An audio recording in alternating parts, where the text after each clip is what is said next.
The most famous feature of Tassum rests at its eastern gate. There, a gigantic ficus frames the entrance with its roots, forming a natural arch that looks as if it were born from a dream. The tree has grown so much that its trunk and the gate are now a single being, inseparable, as if time itself had decided to unite them forever.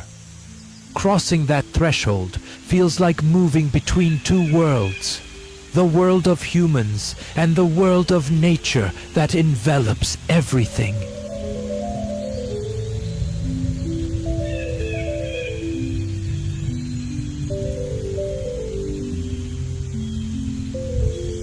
Tarsum does not try to impose itself.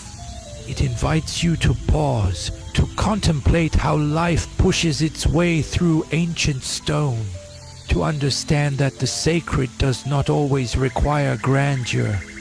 Sometimes an eternal tree and an eternal door are enough.